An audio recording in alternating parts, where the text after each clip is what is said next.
Assalomu alaykum futbol muxlislari. E'tiboringiz markazida Futbol News kanali.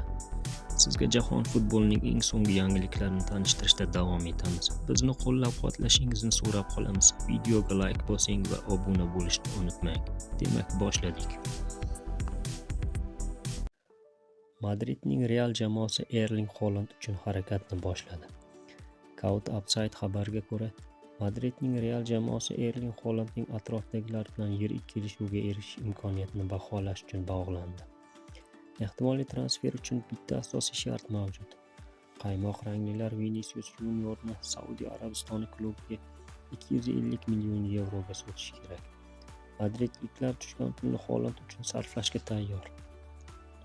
Biroq City o'zining yulduz futbolchisini sotish niyati yo'qligini, norvegiyalik futbolchining o'zi esa Etihad stadionini tark etishni istamasligini ma'lum qildi.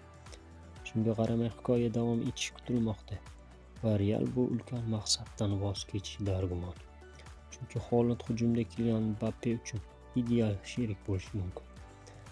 Ma'lumot uchun, Holand joriy mavsumda barcha musobaqalarda 9 o'yinda 12 ta gol urdi.